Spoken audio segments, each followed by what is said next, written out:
Bismillahirrahmanirrahim. Inna nahnu nuhyil mauta wa naktubu ma qaddamu wa asarahum wa kulla syai'in ahsaynahu fi imamin mubin. Wallahu a'lamu bimuradi. Sanyana kami anu agung, nahnu tegesna kami anu agung, nuhyi eta bakal ngahirupkeun kami anu agung al mauta ka pirang-pirang anu maut. Iraha ai fil kiamati tegesna di poe kiamat, au fil qabri atawa kami anu agung bakal ngahirupkeun sakabeh jalma nu maot teh di jero kubur. Bade naon Gusti abdi sadaya dihirupkeun deui di lebet kubur teh? Li jawabi pikeun ngajawab munkarin wa nakirin, pertanyaan malaikat munkar nakir. Au nuhyil qulubah atawa kami anu agung bakal ngahirupkeun kana pirang-pirang hate al mayyitata anu pararaeh, biindarika kalawan sabab peringatan ti anjeun wahai Muhammad sallallahu alaihi wasallam. Dina ieu ayat Allah subhanahu wa ta'ala menggunakan domir jama' nyaeta nahnu. Atuh berarti ketika menggunakan domir jama' cek barudak santri oge anu keur ngapalkeun domir nahnu mah hartina teh kami, berarti banyak ngeureunnan Allah teh. Sedengkeun pan ari Allah mangan hiji, mustahil Allah lebih ti hiji, mustahil Allah berbilang. Komo mustahil Allah aya 5 aya 10 mah komo. Terus naon atuh hikmahna sareng naon atuh maknana domir nahnu dina ieu ayat? Ieu peryogi kauninga ku jalmi-jalmi anu can uninga kana hikmahna Allah menggunakeun domir jama'. Jeung kawajiban pikeun jalma-jalma anu tos tahu kedudukan domir nahnu dina ieu ayat kudu ngajelaskeun ka saudara-saudara urang, khususna ka keluarga urang. Bisi aya nu can apaleun, bisi aya anu menyangka bahwa Allah teh loba. Sababkan jelema ayeuna mah lolobana maca Quran teh bari jeung terjemahna. Nah eta maca Al-Qur'an bari jeung terjemahna teh bagus untuk nambah-nambah pengetahuan tentang Al-Qur'an. Ngan sing hade ketika orang maca terjemahan Al-Qur'an ulah disimpulkeun ku sorangan. Lamun aya nu teu ngarti ulah dipikiran ku sorangan jeung ulah ditafsirkeun ku sorangan. Tapi kudu ditanyakeun ka ahlina. Saha ahlina? Ahli tafsir Al-Qur'an, para ulama. Nu matak loba nu cilaka teh kitu, memahami Al-Qur'an, mikiran Al-Qur'an ku sorangan bari tanpa ilmu, cilaka. Nu matak membaca terjemah Al-Qur'an teh ada bagusna tapi ada oge jelekna. Jelekna mana? Lamun manggihan anu teu ngarti tek dipikiran ku sorangan teh jorek. Kuduna lamun anu teu ngarti dina terjemahan bebulu lompat ka ustad, lompat ka guru, tanyakeun, "Mama, guru, ieu kunaon ieu kieu abdi teu ngarti ye." Kitu kuduna. Ulah ditanyakeun ka Google. Naon sebabna? Apan di Google mah multi. Aya nu ngajawabna bener, aya nu ngajawabna salah. Sebab semua orang rek kafir rek Islam, rek nu belet rek nu bodoh bisa nulis dina internet. Leheung-leheung lamun ketika nanyakeun ka Google, manggihan jawaban ti orang-orang anu betul-betul memahami Al-Quran. Untung teman. Tapi kumaha begitu nanyakeun, diketik na Google, kenapa Al-Quran menggunakan nahnu? Aripek muncul jawaban anu pertama teh jalma kafir dia nu ngajawabna. Celaka teman. Sebab cek jalma kafir mah ternyata Tuhan orang Islam oge aya banyak cenah. Dalilna dina Al-Quran ge terdapat dhamir jama yang berarti kami, dan itu menunjukkan Tuhannya orang Islam itu banyak. Na'udzubillah min dzalik.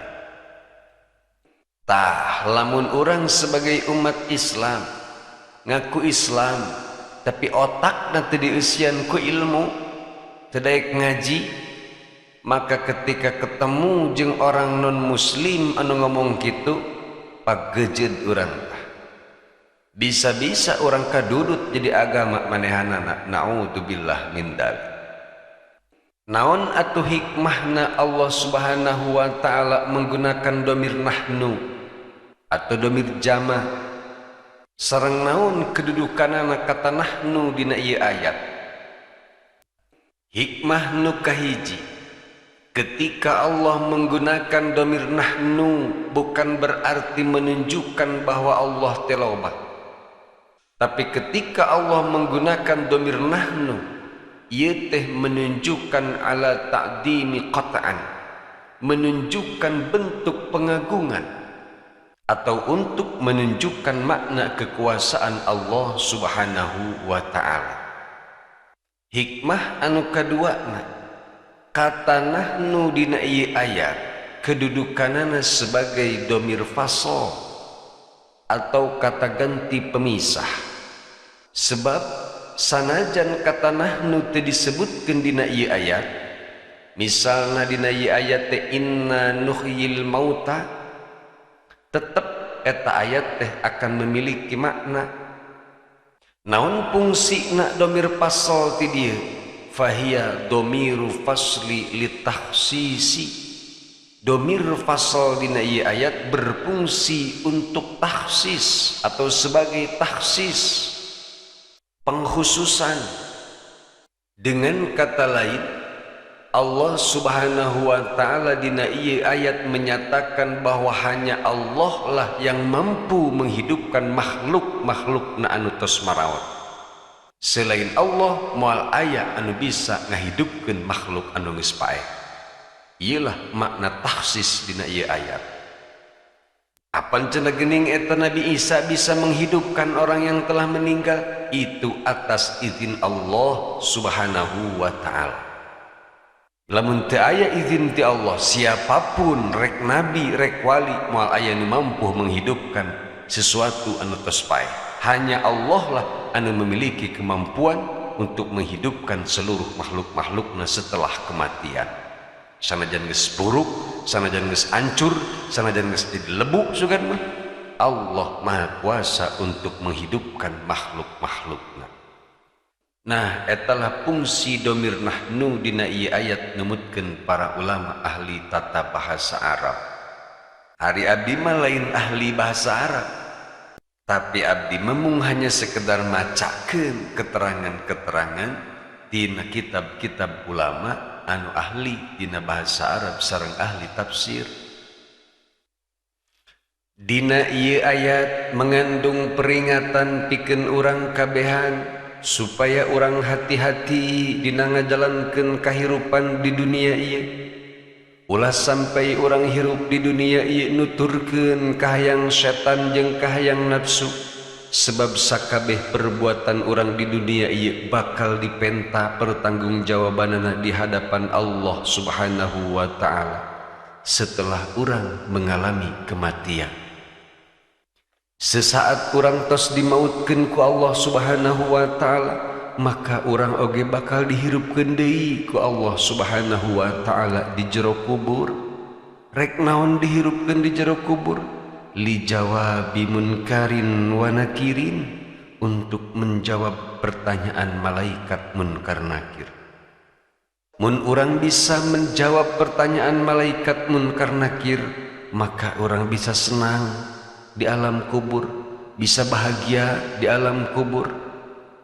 Tapi sabalikna lamun urang teu bisa mempertanggungjawabkeun perbuatan urang di hadapan malaikat munkar nakir, maka celakalah urang di jero kubur, bakal disiksa dengan siksaan anu pedih dina jero kubur. Ketika urang ripuh nahan siksa di jero kubur, rek saha nu bisa nyahueun?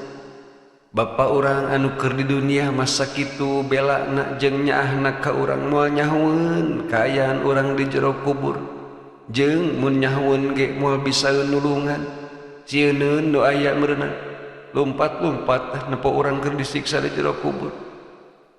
Nya kitu deui indung anu tos ngurus urang dengan penuh kasih sayang moal nyahueun kaayaan urang di jero kubur, jeung mun nyahueun ge moal bisa nulungan. Nya kitu deui pengawal-pengawal urang, sahabat-sahabat urang, kabeh ge moal aya nu bisa nulungan. Saha atuh nu bisa nulungan urang di jero kubur? Iwal ti urang-urang keneh lain batur. Kumaha carana urang nulungan awak di jero kubur? Paksakeun ti ayeuna ieu awak supaya daek ngalaksanakeun parentah Allah sareng ngajauhan larangan-larangan Allah. Urang salat eta teh hakikatna mah keur nyalametkeun awak urang supaya salamet tina siksa kubur. Nya kitu deui Kang Herman ngaji unggal poe lain hayang disebut kiai, lain hayang disebut pinter. Puguh mata Kang Herman ngaji unggal poe oge ngarumasakeun hirup bodoh sehingga sieun teu bener ibadah kusabab kabodohan urang. Atuh mun Kang Herman geus pinter marek naon ngaji? Nu matak jelema anu pinter mah tuh anu tara ngaji. Ngan pinterna pinter cek nafsu manehanana sorangan. Coba we geura pikir. Nu matak jelema embung ngaji teh kan eta teh pedah ngarasa dirina geus pinter. Pinter salatna, pinter ibadahna, jeung pinter sagala rupana we. Tapi ari jalma anu ngarasa bodoh mah pasti sakumaha sibuk oge bakal nyempetkeun ngaji neangan pangarti. Bisi aya ilmu ibadah anu can kapanggih jeung bari terus berusaha neangan ilmu pikeun nyampurnakeun ibadah. Sebab jalma-jalma anu tos ngalaksanakeun ibadah dengan sempurna mah ketika asup ka jero kubur teh moal capek, moal bingung, moal susah ngajawab pertanyaan malaikat munkar nakir. Keun bae sieuna amal ibadah urang anu ngajawab jeung anu jadi saksi di hadapan malaikat munkar nakir. Urang jongjon bae menikmati kenikmatan-kenikmatan anu aya di jero kubur hasil kerja keras urang ngalaksanakeun ibadah waktu keur di alam dunia. Iyalah cita-cita urang kabehan. Alam kubur teh menjadi tempat peristirahatan urang kabehan. Lain justru sabalikna alam kubur teh menjadi tempat penjara, menjadi tempat penyiksaan anu sangat pedih. Naudzubillah min dzalik. Saterasna dina ieu ayat oge memberikan isyarat bahwa betapa pentingna peringatan, betapa pentingna nasihat-nasihat agama. Margi dengan adanya kuasa Allah menghidupkan makhluk-makhlukna anu tos maut, pastilah Allah oge bakal mampu menghidupkan hati manusia anu geus paeh dengan sebab nasihat. Sakumaha tadi saur Syekh Hamami rahimahullahu taala, au nuhyil qulubal mayyitata bi indarika. Allah teh mampu menghidupkan hati-hati anu geus paeh dengan sebab peringatan Kangjeng Nabi Muhammad sallallahu alaihi wasallam. Atuh nu kabeh dieuna eta peringatan teh disampaikeun deui ku pewaris para nabi nyaeta para ustad, para ulama, para kiai dan seterusnya. Nu matak jalma-jalma nu masih keneh daek ngaji mah sanajan bari resep maksiat keneh, insyaallah bakal aya kesempatan taubat. Suatu saat pasti bakal taubat asal resep ngaji keneh. Nya kitu deui urang ieu urang Herman anu ibadahna masih keneh can sampurna. Insyaallah suatu saat mah bakal bisa sampurna selama masih keneh daek ngaji. Mun teu mah nepi ka maot ibadah urang can sampurna keneh bae. Asal ulah pegat ngaji bae jeung bari terus berusaha ngamalkeun ilmu, insyaallah dihampura ku Allah ge. Tapi anu cilaka mah eta maksiat ngeureueuh terus bae bari jeung geus teu daek ngaji, ibadah can ecreug ari ngaji geus embung. Wah cilaka eta, cilaka bae geus. Nah eta lah urang penting na ngaji, nuhyil qulubal mayyitata bi indarika. Allah bakal ngahirupkeun hate nu geus paeh teh melalui indar, melalui peringatan. Nah mudah-mudahan baik ketika orang rajin ngaji unggal poe, rajin mendengarkan nasihat-nasihat agama unggal poe, hati orang hirup deui, semakin hirup deui, semakin subur, semakin makmur. Cirina hati nu hirup engke bakal ketingali, ibadahna makin khusyuk, ibadahna makin rajin, sedekahna makin rajin, sareng bakal menghiasi dirina ku akhlak-akhlak anu sararae. Ieu ciri hati anu hirup. Wa naktubu ma qaddamu wa asarahum wallahu a'lamu bimuradih. Wa naktubu sareng kami anu agung bakal nuliskeun ma kana perkara qaddamu anu ngaheulakeun atawa anu tos migawe ta jalma-jalma, wa asarahum sareng kami anu agung bakal nuliskeun kana tapakna eta jalma-jalma.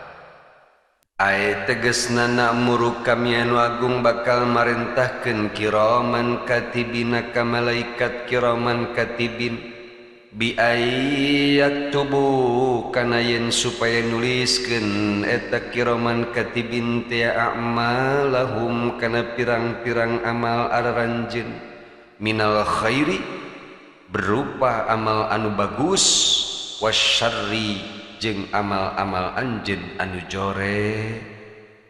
Tah ieu ayat oge bagi jalma-jalma anu daek ngagunakeun akal sehat nama pasti bakal dijadikeun sebagai motivasi untuk menjauhkan diri sejauh-jauhna tina perbuatan maksiat. Sebab sekecil apapun perbuatan urang, rek alus, rek goreng, pasti bakal dicatat ku malaikat kiraman katibin atas perintah Allah subhanahu wa ta'ala. Tapi ari bagi jalma-jalma anu teu daek ngagunakeun akal sehat nama yasin dibaca unggal peuting ari maksiat geureuy bae. Tah lamun anu kitu teh urang, berarti urang can memahami ayat-ayat dina surat Yasin, atawa paham mah paham, ngerti mah ngerti, tapi maksiat ngeureueuh bae, berarti bisa jadi urang teh kurang iman karena ayat-ayat anu terdapat dina surat Yasin. Nu matak tong aneh, tong heran, lamun Yasin dibaca bae, tapi hasiatna sama sakali teu karasa ku urang. Padahal cek ulama begitu besarna hasiat surat Yasin teh. Nu boga hutang bakal lunas, nu lapar bakal wareg, tapi kunaon atuh urang? Yasin dibaca wae hutang beki loba, Yasin dibaca wae ibeuteung tapi kalak lapar wae. Bisa jadi urang teh can paham kana ayat-ayatna, atawa bisa jadi urang kurang mengimani kana ayat-ayat anu terdapat dina Al-Qur'an, terutama dina surat Yasin.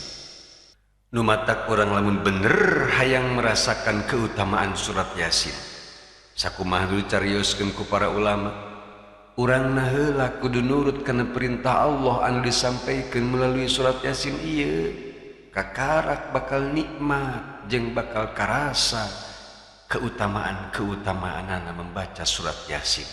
Tong boro dibaca sasurat full, bahkan dibaca saayat dua ayat oge bakal karasa hasiatna ku urang. Bahkan saurpun guru maka pungkur, lamun maneh Herman tos rajin ngamalkeun hiji kalimah atawa hiji surat, jeung akhlak maneh geus bisa ngakuran kana ayat-ayat anu dibaca ku maneh, maka ketika maneh aya pangabutuh teh teu kudu riweuh maca deui kana eta ayat, teu kudu riweuh maca deui kana eta surat. Engke otomatis Allah bakal nulungan maneh dengan sebab keberkahan ayat-ayat anu sok dibaca ku maneh Herman.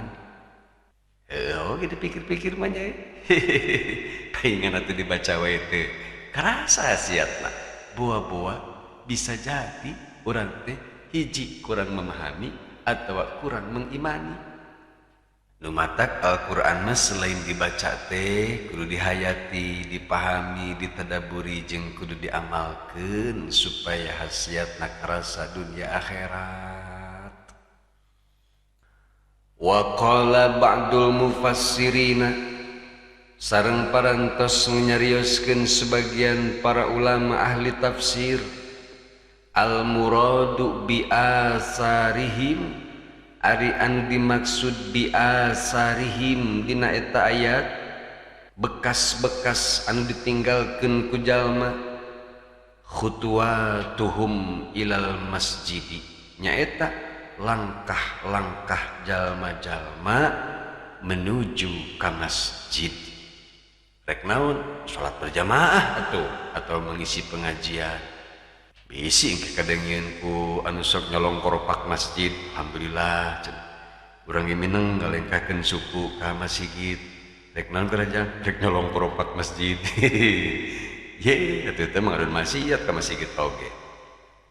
Masya Allah, nu mata kuring masuk hayang seri lamun ningali jalma ngaji Yasin nama rajin tapi diajak sholat berjamaah ke masjid tembung baik malahan sama sekali embung we ke masjid teh siga nu ijid teh geuningan ke masjid teh padahal ngaku nama Islam padahal Yasin nama rajin tapi aneh kok sholat berjamaah ke masjid embung. Padahal pan ieu saur sapalih ulama ahli tafsir tiap langkah anjeun menuju masjid teh bakal dicatat sebagai ladang pahala pikeun anjeun dalilna wa naktubu ma qaddamu wa atharohum. Makna atharohum saur sebagian ahli tafsir teh adalah tapak langkah anjeun menuju masjid. Jadi lamun aya jelema rajin maca Yasinna tapi kedul ke masjidna komo bari tara salat berjamaah ke masjidna sing era atuh ku ayat ieu kama qala Ibnu Abbas radhiyallahu taala sakumaha anu dicarioskeun ku Sayyidina Ibnu Abbas radhiyallahu taala anhuma fi sababi nujuliha dina sebab dilungsurkeunna ieu ayat asbab nujulna ieu ayat saur Sayyidina Ibnu Abbas asbab nujulna ieu ayat teh inna qabilatan min ansari bahwa suatu ketika aya qabilah di kaum ansor syaku ngadu mengeluh curhat ilan nabi alaihi salamu ka kangjeng Nabi Muhammad sallallahu alaihi wasallam naon anu dikeluhkeunana naon anu dicurhatkeunana ku kaum ansor bu'da manazilihim ilal masjidi mengeluh ka kangjeng Nabi kumargi bumi na atanapi rumah-rumah na eta kaum ansor teh tebih ka masjid wa aradu ayyabnu buyutan indal masjidi teras eta kaum ansor teh hoyongeun ngabangun rumah dicaket masjid supaya teu jauh teuing lamun arek salat berjamaah teh kitu meureun mun ceuk urang supaya terjauh teuing rek hadir ka pangajian teh maka sawaktos kaum ansor teh mengeluh ka kangjeng Nabi seperti kitu fa anzalallahu ta'ala hadhil ayat maka Allah langsung ngalungsurkeun ieu ayat wahia sareng ari eta ayat teh wa naktubu ma qaddamu wa asarahum fa'ulima maka melalui keterangan di Sayyidina Ibnu Abbas radhiyallahu anhu ieu tiasa diuningakeun ku urang sadayana anna man ata ilal masjidi bahwa jalma anu datang ka masjid min makanin ba'idin dari tempat anu jauh yakunu sawabuhu a'dhama maka aya pahalana eta lebih besar mimman ata daripada jalma anu mendatangi masjid min makanin qaribin di tempat anu deukeut. Jadi anu bagus mah imah urang teh jauh jeung masjid supaya langkah orang menuju masjid teh banyak. Kan hari imah deket masjid mah paling ngalengkat teh 10 langkah geus nepi ka masjid saeutik. Tapi anu nu jauh mah nepi ka 100 langkah, 500 langkah menuju masjidna. Eta pahalana pasti lebih gede. Ngan hanjakal zaman ayeuna mah. Najan imah rapet jeung masjid oge karadul ka masjid teh. Na'udzubillah min dzalik. Padahal saur Kangjeng Nabi melangkahkan kaki ke masjid teh bakal menjadi sebab dihapusna dosa-dosa, sareng bakal menjadi sebab diangkatna derajat-derajat eta si jalma. Eta karak pahala ngalengkahna doang. Masya Allah, encan ke pahala sholat berjamaahna. Numatak lamun sholatna bener jeung niatna ikhlas mah balik ngalaksanakeun sholat di masjid teh geus bersih dosa teh. Orang balik ka imah teh geus teu boga dosa deui, ngan hanyakal di imah sok nyieun dosa deui. Jadi ini gitu-gitu kene. Kama ruya anin nabi alaihi salatu wassalam, sakumaha parantos diriwayatkeun ti Kangjeng Nabi Muhammad sallallahu alaihi wasallam. Saur Kangjeng Nabi, ala ukhbirukum, eling-eling araranjeun kabeh atawa regepkeun sing bener ku anjeun kabeh. Ukhbirukum, ieu kaula bade ngawartosan ka araranjeun ieu. Saur Kangjeng Nabi, ngawartosan naon? Bima, ngawartosan perkara atawa ngawartosan amalan, yamhullahu bihi, anu mana Allah bakal ngahampura, bakal ngahapus dengan amalan eta al khotoya, kana kesalahan-kesalahan anjeun, wa turfa'u bihi darajatu, sareng bakal diangkatkeun derajat-derajat anjeun dengan sebab ngalaksanakeun eta amalan. Mana wae amalan anu bisa ngahapus dosa sareng bisa ngaluhurkeun derajat urang di surga teh. Isbagul wudu'i, nu kahiji nyampurnakeun wudu alal makarihi, ketika dina waktu anu pikatresepeun atawa dina waktu anu terbebani jeung sulit wudu. Misalna dalam keadaan gering, sulit pan urang keur gering mengalaksanakeun wudu teh. Tapi sok sanajan bari urang gering, tetep urang ngalaksanakeun wudu bari sampurna. Nya kitu deui misalna kaayaan keur waktu tiris, pan wegah nyabak cai teh boro-boro hayang wudu, nyabak cai oge geus wegah. Nah, ketika urang tetep terus istiqomah nyampurnakeun wudu dalam keadaan-keadaan seperti kitu, maka ieu bisa menjadikan sebab dihampurana dosa sareng diluhurkeunna derajat di surga. Wa kasratul khutuwati ilal masjidi, sareng nu kadua ngalobakeun lengkah ka masjid. Ieu oge salah satu amalan pikeun menghapus dosa sareng pikeun ngaluhurkeun derajat urang di surga. Wantidarus sholati ba'da sholati, nu katiluna nungguan salat saparantosna salat. Ieu geus jarang dibae. Paling anu memungkinkan teh nungguan waktu isya setelah ngalaksanakeun salat maghrib. Kitu ge saminggu sakali. Lamun hadir ka pangajian kitu ge. Ari teu hadir ka pangajian mah asa jarang zaman ayeuna jelema cicing beres salat maghrib teh di masjid bari wiridan, aparek maca Quran, nungguan salat isya jarang zaman ayeuna. Paling nungguan nanti bari yang hareupan kopi, bari yang hareupan TV. Eta mah geus umum jigana teh. Nu matak di antara tilu ieu anu paling mudah dilaksanakeun mah nyaeta melangkahkan kaki ka masjid pikeun ngalaksanakeun salat berjamaah atawa pikeun ngalaksanakeun pengajian dan ketaatan-ketaatan anu lain. Wa kama qala alaihi salam, sareng sakumaha parantos dicarioskeun ku Kangjeng Nabi Muhammad sallallahu alaihi wasallam, a'dhamun nasi ajran, pahala manusia anu paling besar Bis sholati dina waktu sholat ab'aduhum mamshan ilal masjidi nyaeta jalma anu paling jauh berjalan menuju ka masjidna hiji. Jadi lamun urang keur ngalaksanakeun salat berjamaah nu panggede na pahala teh eta jelema nu pangjauhna ka masjid. Masyaallah.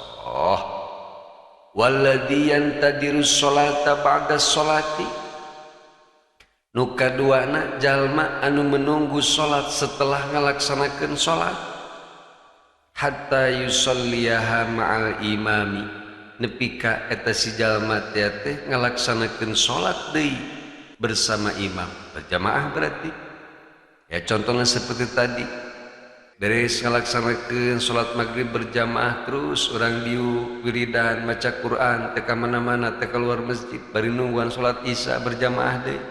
Masya Allah eta teh a'dhamu ajron paling gede pahalana minalladzi yusolli daripada jalma-jalma anu ngalaksanakeun salat summa yanamu terus eta si jalma teh sabali ka imah sare di imah summa yusolli terus beres kitu kakarak ngalaksanakeun deui salat eta lah pahala-pahala anu besar bari jeung geus jarang anu ngalaksanakeunana. Ya minimal atuh zaman ayeuna mah urang nungguan waktu salat teh kira-kira 10 menit deui atau 5 menit deui keadaan urang geus nongkrong di jero masjid geus cicing di jero masjid bari wiridan bari maca naon bae 5 menit doang nungguan adzan geus jarang eta sakitu ge. Lolobana mangke we datang ka masjid teh imam geus 2 rakaat kakarak dararatan tapi masih kena leuheung lah daek keneh ka masjid oge daripada henteu pisan lapur komo tah mah ngan lamun urang ari kitu wae atuh erek iraha ningkatna ibadah teh tiba heula ngan telat we ka masjid teh ari ningang dipanggil mah ku desa ditanya nyokot duit insentif kita hadir jam 3 jam 1 geus hadir pada sini biakeun saking kehayang panggilan menang insentif. Nah ada arek diberi insentif ku Allah hari-hari kira realitas orang ayeuna realitasna kitu ongkoh butuh kana pahala tapi diasongkeun dengan cara mudah hari-hari lieur teh jelema sakitu teh ustadna komodi atuh jamaahna berenang ya Allah karena duit mah nu kebluk kabeh cara lenghar tinu pinter tinu bodoh tapi karena pahala lolobana mah hari-hari bae pura-pura teu butuh ari ngadoa hayang surga pangluhurna ari ngudag pahala hayang pangbaloyna wae pan eta lieur jelema kitu. Waruya sareng parantos diriwayatkeun fi tafsiri asarohum dina nafsirkeun makna asarohum tapak-tapak anu ditinggalkeun ku jalma teh sewaktu hidupna ma taraku min sunnatin hasanatin sholihatin nyaeta perkara anu tos ninggalkeun eta si jalma berupa kebaikan atau perilaku anu baik anu sholih fa'umila biha ba'da mautihim kemudian eta perilaku anu baik jeung anu soleh teh diikuti diamalkeun ku generasi-generasi berikutna setelah eta si jalma meninggalkan dunia ieu maot teh ngaranna.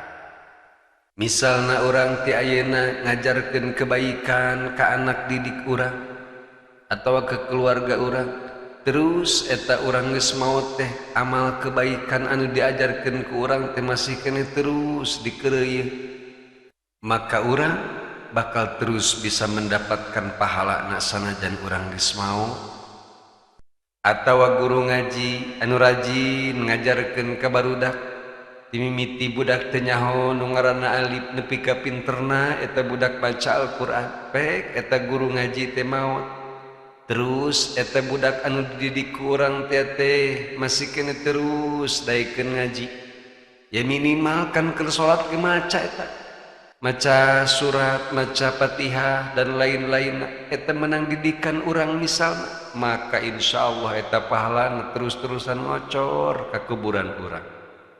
Nu matak teu aneh. Ari ustad-ustad mah, ustad-ustad leutik kitu ge, ustad anu di kampung anu ngajarkeun Iqra masuk dimiskinkeun di dunyana teh. Pan eta arek dibeungharkeun engke ku Allah di akhirat. Sabar betakan yuk. Tenang we yuy, kedeung deui lah beunghar. Harunya builah. Iyalah salah satu motivasi pikeun sim abdi terus semangat berbagi ilmu melalui YouTube ieu. Dengan harapan ketika abdi maot ieu rekaman pangajian teh terus dikupingkeun sareng diamalkeun, maka insyaallah pahalana bakal terus ngocor ka kuburan sim abdi.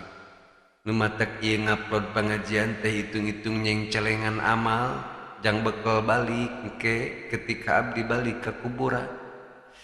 Masyaallah, nu matak mumpung diberikan kemudahan untuk berbagi kebaikan, sok hayo geura bagikeun eta kebaikan-kebaikan teh. Jang ceng-celengan urang masing-masing engke ketika geus baralik ka akhirat. Mana teuing bungahna ketika urang asup ke jero kuburan teh geus disadiakeun pahala anu loba kusabab urang geus rajin yang celengan ti ayeuna. Masyaallah. Kama ruwiya anin Nabi alaihi salam, sakumaha diriwayatkeun ti Kanjeng Nabi Muhammad sallallahu alaihi wasallam. Man sanna sunnatan hasanatan, sajalma anu membuat perilaku anu baik, falahu maka eta tetep pikeun si jalma ajruha ari pahalana eta pagawean anu alus. Wa ajru man amila biha min ba'dihi min ghairi ayyan kuso min ujurihim syai'un. Sareng bakal mendapatkan pahala ti jalma-jalma anu ngamalkeun kana eta kebaikan tanpa mengurangi pahala sedikit pun ti eta si jalma-jalma. Masyaallah, ikan satu keuntungan pikeun jalma-jalma anu daek memberikan contoh kebaikan. Salah satu keuntungan pikeun jalma-jalma anu terus daek memberikan nasihat-nasihat yang baik kepada orang lain. Wa man sanna sunnatan sayyi'atan kana alaihi wijruha. Tapi sebaliknya, sajalma anu membuat perilaku buruk, maka eta tetep pikeun eta si jalma dosa-dosana pikeun manehanana. Wa wijru man amila biha min ba'dihi min ghairi ayyan kuso min auzarihim syai'. Jeung eta si jalma teh anu berbuat buruk bakal mendapatkan dosa di jalma-jalma anu nurutan kana perilaku burukna tanpa mengurangi dosa-dosa mereka sedikit pun. Iyalah kerugianan. Ulah coba-coba memberikan contoh yang tidak baik di medsos. Sebabnya bisa diturutan ke orang lain.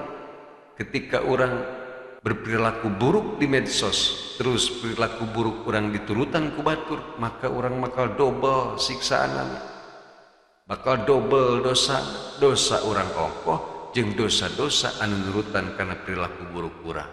Naudzubillah min dzalik. Tapi sebaliknya, ketika orang memberikan contoh yang baik di medsos misalnya, terus sampai ke diturutan ku jutaan orang eta kebaikan teh, maka orang bakal berlipat-lipat ganda mendapatkan pahalana. Iyalah anu kudu ku urang selalu diingat di zaman ayeuna.